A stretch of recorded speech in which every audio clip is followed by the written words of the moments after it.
de las grandes diferencias entre los mayas y los españoles, bueno, había muchísimas, todas las del mundo, ¿no? Pero algo muy significativo era los españoles comían azúcar y los mayas endulzaban con miel. Claro, América hizo más inteligente a Europa, porque aquí empezaron las grandes producciones de azúcar, en la República Dominicana, en Cuba, en el mismo Yucatán, en el mismo México.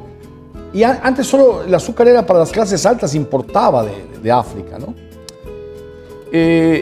Sin embargo, inmediatamente, por razones obvias y fisiológicas, los mayas adoptaron el azúcar, transformando así algunos de sus antiguos postres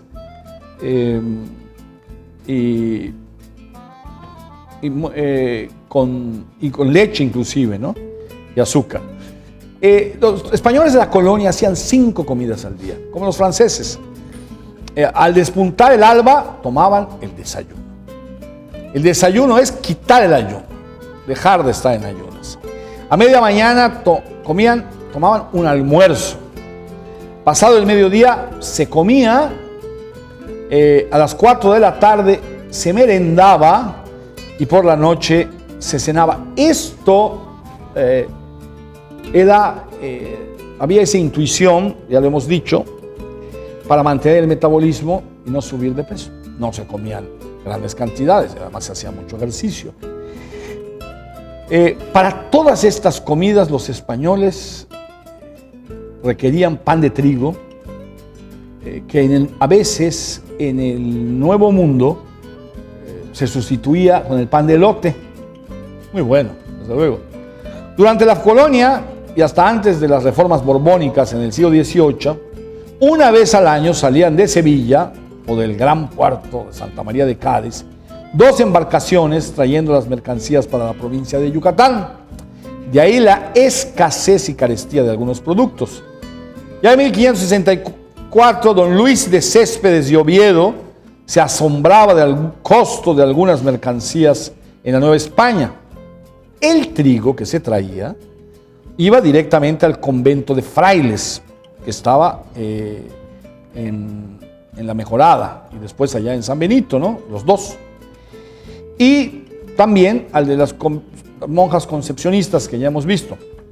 El pan de trigo no era generalizado.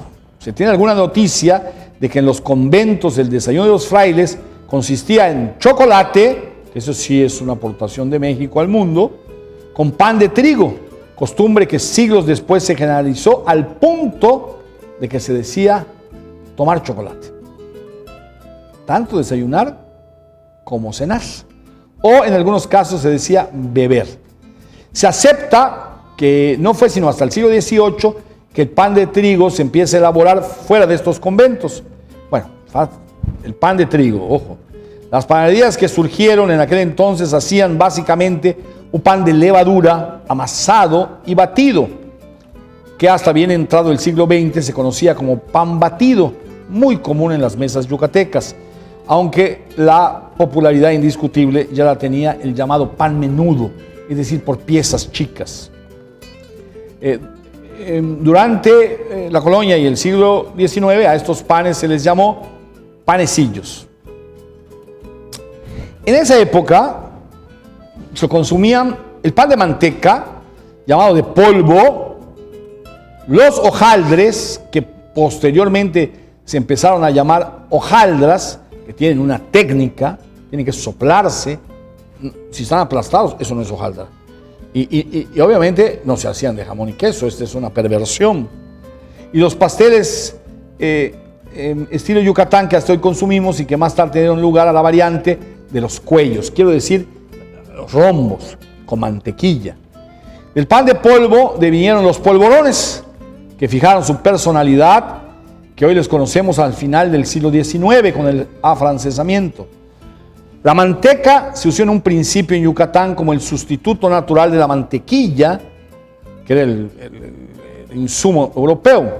Hasta el siglo XVIII se conocieron los nombres que los frailes les daban a los panes que consumían todos los días, que eran el pan dulce, el pan de huevo, el mollete, el cocotazo, la rosca salada, el turulete, las rosquillas, los torcidos, el pan de bonete, este es el gorro de los curas, que hoy usan los cardenales, las patas, el pan de cielo, es la torta de cielo de almendra, el pan de boda, el ya mencionado pan batido y una amplia gama de bizcochos entresalados, dulces, trenzados de manteca o de agua. También se comía el celebérrimo alfajor, que no era propiamente como el santafesino, es decir, el argentino, sino era un pan nada más, ¿no? En el convento de las monjas se inventó un pan que se come poco, era el pan con el que se hacía el pastel, el cake, se llamaba pan de escotafí. Este pan de escotafí es el de Pomucho, el que conocemos hoy como de Pomucho, fue inventado por las monjas. Ese sí es absolutamente yucateco y es una tristeza que ya no se coma, es una tristeza, desde luego el retorno es la panadería quizá más tradicional que tenemos y a veces no lo tienen o casi nunca lo tienen, ¿no?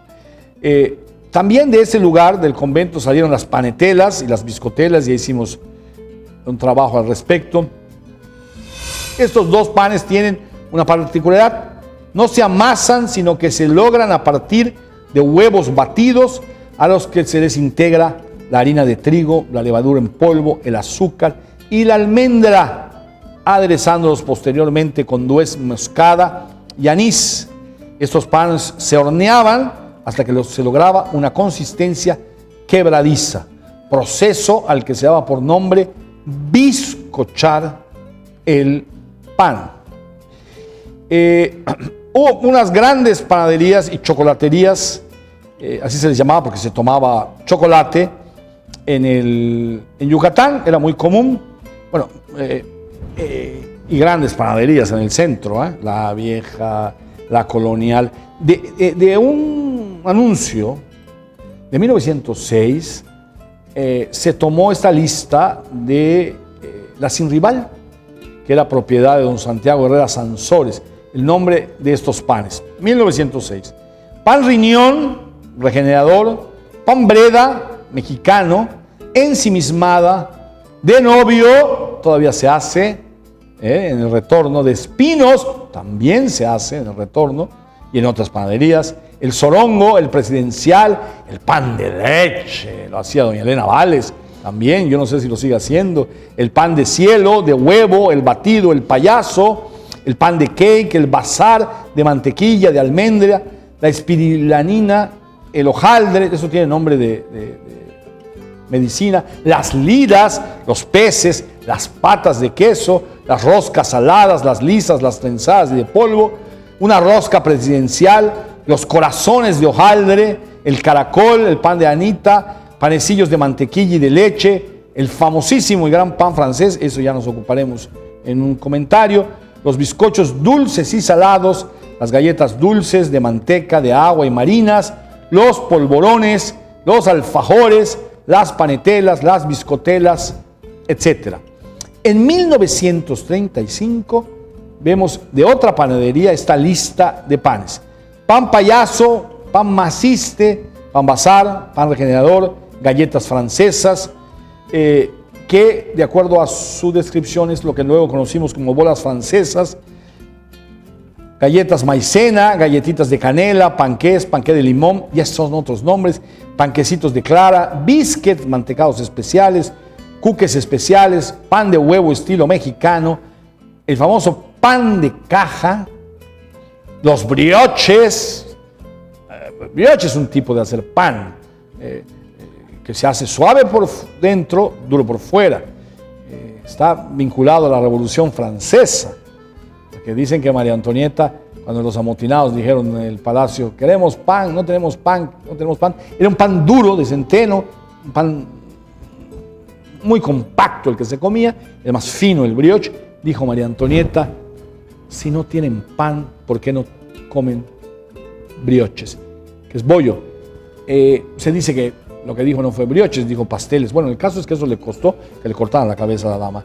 Bizcochitos finos y molletes de huevo y azúcar, desde luego, ¿no? Si este comentario le gustó, recomiéndenos y sobre todo suscríbase al canal. Si no, diga lo que le parezca. Vea el próximo, a lo mejor ese le gusta.